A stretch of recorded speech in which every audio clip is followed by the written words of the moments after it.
Hey, what's going on everyone? Greg here, and it looks like this week is shaping up to be Apple Week. I don't know if Tim Cook made it a national holiday, but it looks like we're getting new Apple products released every day this week, with Monday having a new iPad Air and iPad Mini, and Tuesday having new iMacs, AirPods as well. So it looks like it's shaping to be up a pretty eventful week. But what we're dealing with today is the new 2019 iMac release, and now it looks like that Apple has a pretty respectable lineup of refreshed desktops. When the Mac Mini was released, the iMac was already pretty long in the tooth and needed an update, so thankfully, Apple did update those iMacs, even though they didn't give us a new external design or any new features like a T2 chip, like a True Tone display. This is very much just a spec bump, so the same exact design. However, at least there are some updated models for the iMac with better CPU options and better graphics options. So now that Apple actually has a refreshed desktop lineup, let's go through and see what recommendations I make when you're purchasing a new iMac, or maybe some other options that you might consider. And there are a lot of options, with the lineup starting at $1,099 all the way up to $5,249. You can configure the iMac to be more expensive than the base model iMac Pro. So the base model starts at $1,099 for a 21.5-inch display. However, this display is only a 1080p display. It's not a Retina caliber display. It also comes equipped with a spinning hard drive as well for that price point, and I gotta say, if I'm buying an iMac in 2019, I'm really not going to recommend anything that isn't a Retina display, and I'm certainly not going to recommend you purchase anything with a spinning hard drive. It really slows down the performance, even if you have a super fast CPU inside of it. Where things get more interesting and where I can start to recommend products is with the 4K Retina iMac, which starts at $1,299. These are configurable with Intel's 8th generation of CPUs. You can get these in either an i5 variant or an i7 variant. If you buy the highest end of this iMac line, you can also configure it with a Radeon Pro Vega 20 GPU. And overall, Apple is promising up to 60% faster CPU performance and up to 80% faster GPU performance on the 21.5-inch models. Now, some things to note if you're in the market for a 21.5-inch Retina iMac, and that would be to upgrade the storage no matter what model you're getting. So most of these ship with a standard hard drive, which is a spinning disk drive, which again, as I mentioned in the beginning of this video, will really slow down your performance. So for $100 more, you can upgrade that to a Fusion drive, which combines a hard drive with a solid state drive to give you increased performance, but also giving you a lot of storage. So that would be the minimum upgrade recommendation I make for you, is that you get a Fusion drive. My ultimate recommendation would be that you spend the extra money and upgrade it to a solid state drive if you can fit it into your budget. That spinning drive is ultimately going to be the bottleneck in your system. No matter how fast of a CPU you have, it's going to feel slow to use every day. So if you can fit an SSD in there, that's going to really speed up the performance. I would also recommend you configure the RAM to whatever size you need it to be, because the 21.5-inch version does not have a upgradable RAM tray like the 27-inch. Overall, some pretty respectable upgrades to that 21.5-inch Retina iMac, and it's nice to see Apple adding in some more advanced graphic options to that line. So the 21.5-inch 4K iMac is still going to have the same exact design as its older predecessor. It still has the same Retina 4K display with 500 nits of brightness. Okay, let's move on to the 27-inch version of this iMac, and this is more of an iMac that's really going to be suited for more professional use cases. So like the 21.5-inch version, the 27-inch iMac looks exactly like the one behind me. It still has the same Retina 5K display. It still has 500 nits of brightness.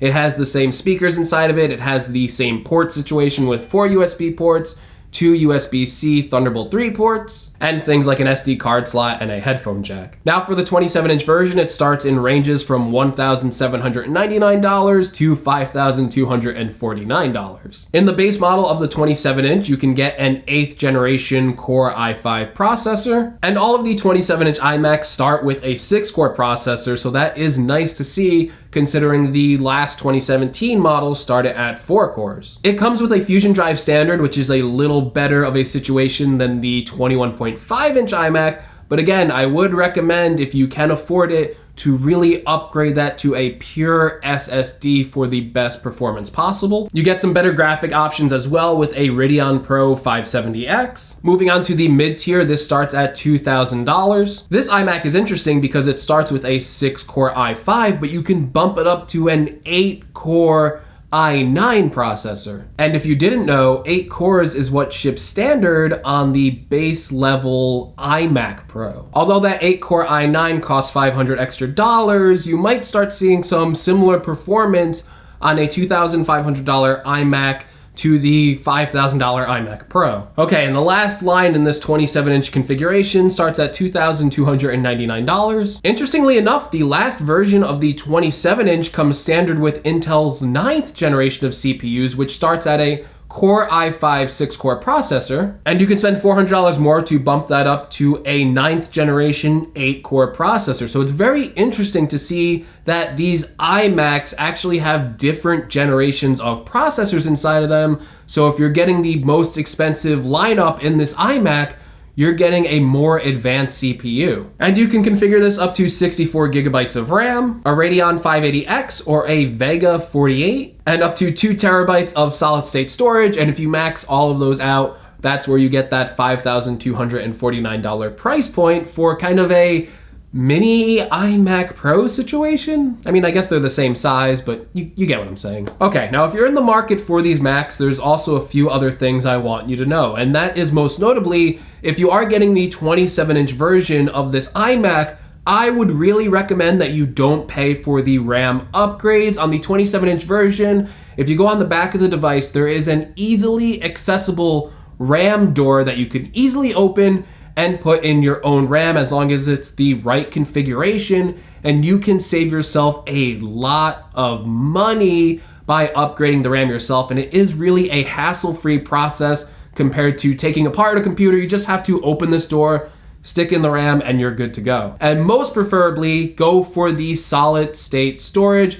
It's really going to increase performance. I would also say be aware, because this design is getting a little bit older. It still has the same external design. It doesn't have a T2 chip inside of it for advanced security and encryption. It doesn't have anything like a True Tone display, which we've seen on the newer lines of MacBook Pros. It doesn't look like it has been reworked on the inside at all, so maybe those Core i9 processors might lead to some thermal throttling on these iMac. And with that being said, all of these updates to the iMac and not having a T2 chip inside of it, not having a redesign, makes me feel that maybe this iMac is a temporary stopgap, and in about 6 to 8 months, maybe a year, that's when we will finally see a redesigned iMac with a redesigned external design. And if that's important to you, if you want a newer design, I would recommend maybe holding out for another year to see what Apple does, because we are getting a new Mac Pro and maybe even a new Cinema display. And when they refresh that Cinema display,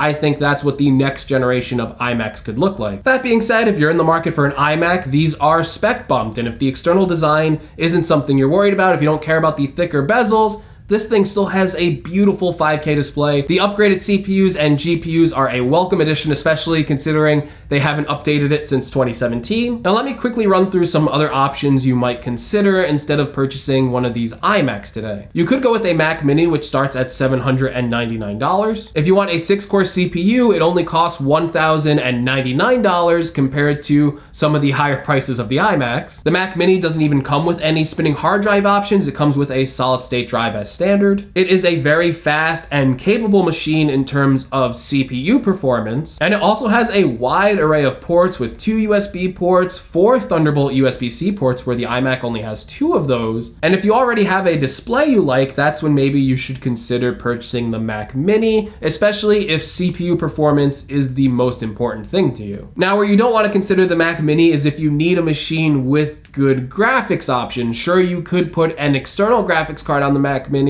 but a lot of these iMacs come with discrete graphics cards inside of them. And if you don't plan on hanging an external graphics card off the Mac Mini and you need some more graphics performance than that weak chip inside of the Mac Mini, that's maybe when you should start considering the iMac. And also, of course, you get that all-in-one design. You get a beautiful 5K display right with a computer. And honestly, some of these 5K displays that are on the market almost cost as much as an iMac, and the iMac really does have one of the best displays out there. You might also want to consider the iMac Pro. Now, I don't think I have to sit here and decide between an iMac and an iMac Pro for most people. If you're ready to spend $5,000 on a computer, you probably don't need my advice. However, the end of the lineup of the iMac and the iMac Pro baseline are pretty similar now. And I would say the baseline iMac has an advantage where you can put your own RAM inside of it. So instead of paying Apple for the extra 64 gigabytes of RAM on the iMac Pro, you could just buy a base level iMac 27-inch and upgrade the RAM yourself. However, the iMac Pro does have the T2 chip inside of it. It does have better speakers. It is configurable up to 18 cores. It has much better graphics options with a Vega 56 or a Vega 64. And they also added some upgrades to the iMac Pro yesterday with a Vega 64X, as well as making it configurable up to 256 gigabytes of RAM. Some people don't even have that much SSD storage, and now you're putting in the option for 256 gigabytes of RAM. That is pretty crazy. And there's also the other option out there for people who are looking for that top level of performance. Maybe wait a couple of months to see what Apple announces at WWDC this year to see what that new Mac Pro might look like. It's heavily rumored that Apple will debut the Mac Pro there. And then by waiting 3 months, you can kind of see Apple's roadmap and really pick between the Apple desktop that you want. Anyway, I hope this video helped you out if you are in the market for a new iMac. If you liked the video, make sure you give me a like. If you want to see more from my channel, make sure you're subscribed. And as always, I will see you all in the next video. Take care, everyone.